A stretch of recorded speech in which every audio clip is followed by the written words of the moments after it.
On the first day of school, the government assigned spirit beasts based on academic performance. Liu Ryan, the class monitor who ranked first in the grade, didn't hesitate for a second. She chose the SSS-rank 9-tailed silver fox.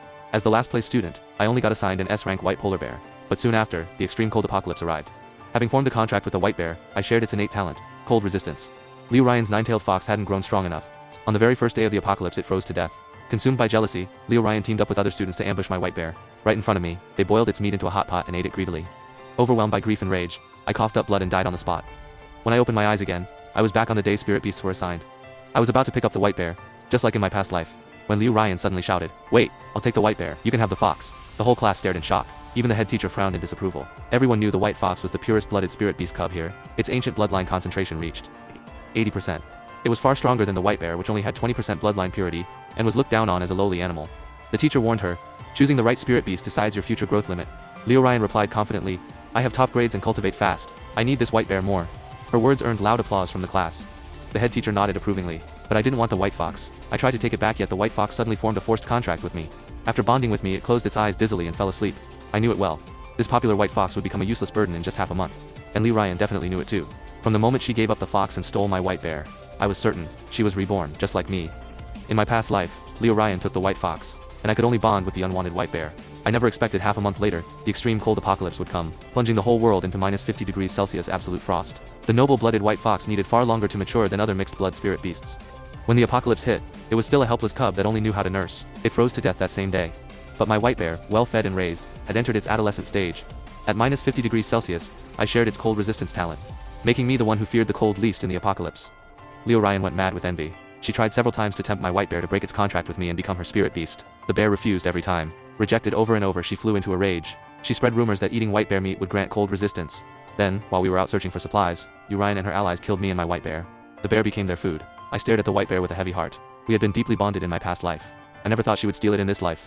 I didn't care about losing cold resistance. I only worried that the white bear would be starved and neglected by Liu Ryan. Just then, the white bear, no bigger than a toy, turned its eyes toward me. When our gazes met, it blinked twice at me. Joy exploded in my chest. Blinking twice was our secret signal from the past life. It meant, "Don't worry, it was reborn too." At that thought, I glanced at Liu Ryan with a silent "good luck to you" look. The white bear might look honest and clumsy, but it was far from gentle or calm. This bear was downright ruthless. I was silently communicating with the bear through my eyes. When a warm little mouth bit my hand, I looked down.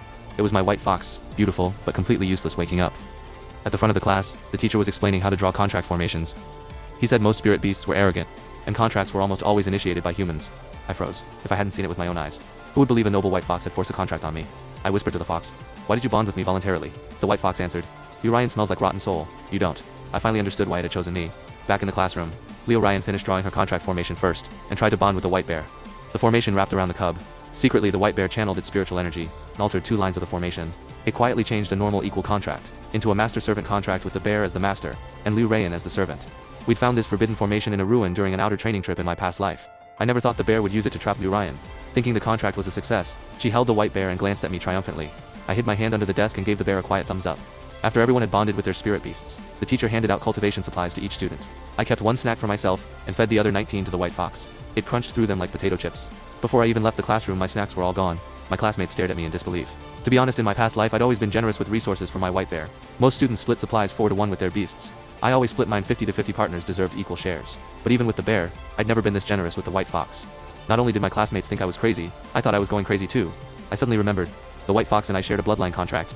With a normal equal contract, if one side died, the other was unharmed. But a bloodline contract meant life or death together. The fox froze to death on the first day of the apocalypse, just like last time. I would die too. Right now, this little brat's life was more important than anything. The rest of the day, students could train wherever they wanted. I held the white fox and headed out.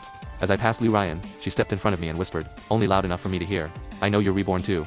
This time, I have the white bear. I'll have cold resistance." I smiled, turned, and walked away with the fox in my arms. Raising a spirit beast was a bottomless pit. I needed to find huge amounts of snack sand fast. I scratched the fox's fur while thinking. Then I remembered, before the apocalypse last time, the media had exposed a small spirit vein. By now it should still be undiscovered. I hurried to the spirit vein's location with the white fox. But when I arrived, I saw Liu Ryan was already there. She was born into a wealthy, powerful family. Her connections and resources were nothing a commoner like me could compete with. I stood outside the spirit vein, watching helplessly, as Liu Ryan led more than 20 strong men to mine spirit stones. The white fox curled up in my arms, staring at the glowing spirit stones being dug up, and swallowed greedily. So I took my white fox and left to hunt for something good to eat elsewhere.